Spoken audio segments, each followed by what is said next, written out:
you please give me a brief overview of what exactly is this Kanwar route project? In fact, this is a project which is a wide road just along the Upper Ganga Canal Expressway, right from Purkazi in Muzaffarnagar district of Uttar Pradesh to Ghaziabad. There's a place called Muradnagar in Ghaziabad. So it's a 111 kilometers of stretch along the right bank of the canal, Upper Ganga Canal, and in which close to 1 lakh 12,300 odd trees are to be cut, and almost 70% of them have reportedly and purportedly been already cut. So that's the whole project, and this project is, according to them, purported to facilitate the movement of these Kanwariyas, which are Shiv pilgrims, which bring waters from the from Haridwar to their places, and which is conducted just for probably at most 15 days, 15 days uh, in the Shravan month of Hindu calendar. So it's about 15 days, but effectively that yatra is being held only for 7 days. So for 7 days, they just for the facilitation of these Kamadiyas for 7 days, they are cutting 1 lakh 12,000 trees, and which are standing in the protected forest of Ghaziabad, Meerut, as well as Muzaffarnagar. And so that's briefly the what is the project all about. And what all objections has been raised by the interveners on this? See, in fact, there have been three applications by four interveners. In fact, in one of the intervention application, in fact, I am representing three applicants. In one of the application, in two of the applications rather, one is an intervention, the other being for directions, and then there is another intervention application, the second one, which has been filed by some MLA of Meerut. So essentially, predominantly our IA for intervention is about. We have raised several grounds and issues. Several vital facts have been raised. One is that this very project, actually, such a very identical project on the right bank of the Upper Ganga Canal, was conceived in way back at 2011. 2011, and by the state government, and which was then actually submitted to the Ministry of Environment, Forest and Climate Change in 2011 itself. But the same was eventually turned down. It was rejected after carrying out detailed ecological considerations, because this is a very rich stretch. It's not just a protected forest, but it's a very rich ecosystem comprising of very rich biodiversity, both floral, faunal, and has a very significant amount of wildlife. And with this project, it is very strongly feared and apprehended that the entire biodiversity will be completely eliminated. The wildlife will be displaced, and it will result in a very serious, irreversible climate disaster.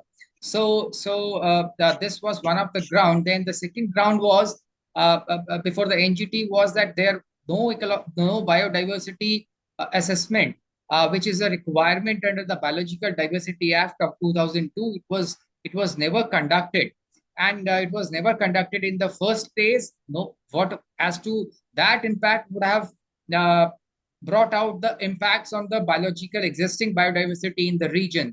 Now, as I said, as I mentioned just before a while back, that uh, when it was rejected by the Ministry of Environment in 2011, we have said so in our intervention application that the same project has been refurbished and brought again. So, which is actually a fraud on the whole law itself, right? So once it was rejected, the same project was rejected, you cannot bring it again and agitate and re-agitate the same issue over and over again. So that was one. And cutting all these 1,15,000 trees, it's a significant, it's a gigantic number.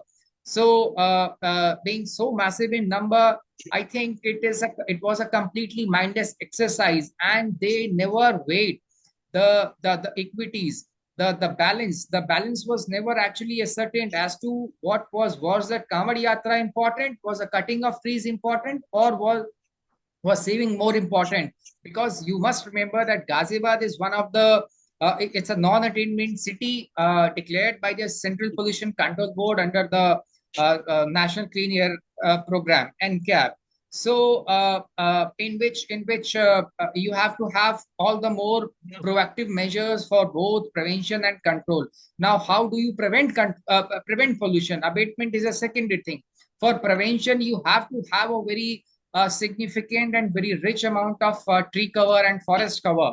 And unfortunately, and also this is one of the points in our application that since 2017, since between 2017 and 2019, lakhs of saplings were planted in Ghaziabad. There was no increase in the forest and tree cover. Again, between 2019 and 2021, there had been further no increase in the tree cover. So, despite having claimed to have been planted lakhs and lakhs of saplings in Ghaziabad, so that's about Ghaziabad. In Meerut also, Meerut has become equally polluted. Meerut again, the situation is the same. No increase in the tree and forest cover. Muzaffarnagar also has been witnessing similar problems. So that's a same story. Now, when the forest approval was granted to this particular project, in fact, the very guidelines, forest conservation guidelines, were completely disregarded. Completely disregarded. These forest approval, this approval was never uploaded on the website of ministry so that anybody could have seen it and objected it. Right. So no occasion was ever afforded to any of the stakeholder or any of the resident in the of any of the village in the vicinity to have objected or to probably have some say in the whole issue. It was never ever done. So which is again is a complete concealment of the whole process. It's a subversion of the whole process. So everything. Uh, no transparency was ever adopted.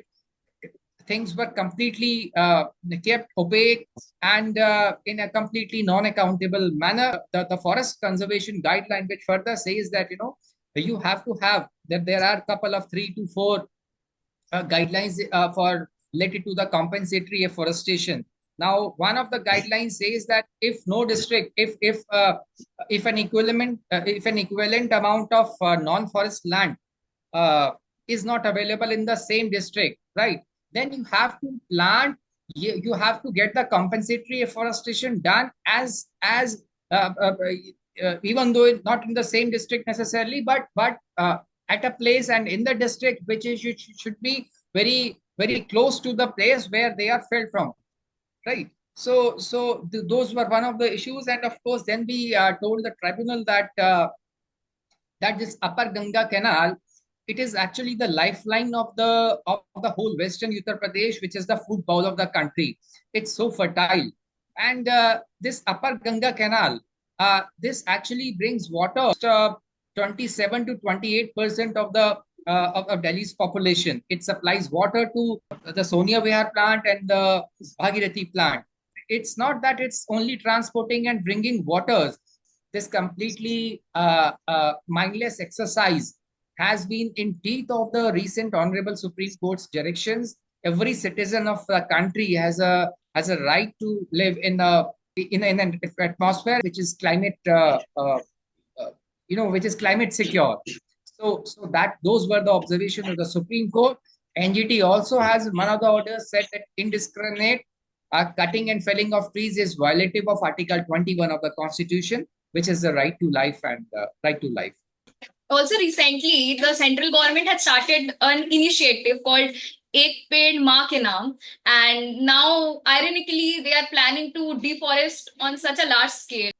In fact, well, you have very rightly mentioned. In fact, I was there on the All India Radio in one of the programs, which was related on the very urge of Honorable Prime Minister Narendra Modi to the people of India to actually plant one tree, one sapling in the name of one's mother. So I think that was in fact a very good initiative, which would inculcate a very strong bonding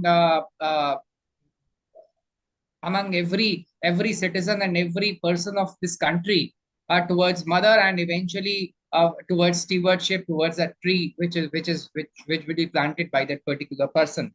I think this whole exercise is grossly contrary. It is in teeth of what honorable prime minister has said. So honorable prime minister certainly meant that every citizen must plant tree. Remember that this country has 1.4 billion people. Now, if 1.4 billion people today, tomorrow, plant uh, 1.4 billion trees, remember what will be the, just imagine how, to what extent will the forest and tree cover and the urban green cover increase. So, which is actually the need of the hour, because we are undergoing a very severe climate crisis. We are already witnessing it. We have another factor in this entire monsoon period, there has been just one short spell of rainfall. The rainfall is completely missing. So what are the impacts? It is the state. State is under a legal and a statutory and a constitutional obligation it has towards the people in securing the environment and in giving climate justice. So climate justice is not a parlance, it's not a sophisticated parliament which is discussed on international tables. It is the duty of the state, of the state government, of the UP government to actually have at this critical juncture. They should have preserved, protected, and maintained those that forest cover. What will be the impact of prime minister, honorable prime minister on one hand is urging the people, and on the other hand the state government is resorting to this. This is completely contrary. It's not a double engine kind of, it's one engine is contrary, acting contrary to the other engine. So just think in those terms, it's very serious. There cannot be any more a devastating thing than this one. Remember, it's 1,12,000 trees, the figure in itself. And it's, I have seen myself, it's such a dense, it's such a beautiful forested patch. And it is vital to even secure that canal itself. No regard, no consideration, no ecological consideration has ever been made to. And I was reading the forest approval, no impact assessment. There has been not a scrap of impact assessment as to what would be the impact of cutting. Nothing is there. What will be the impact on biodiversity? Nothing. Completely silent, completely given go by.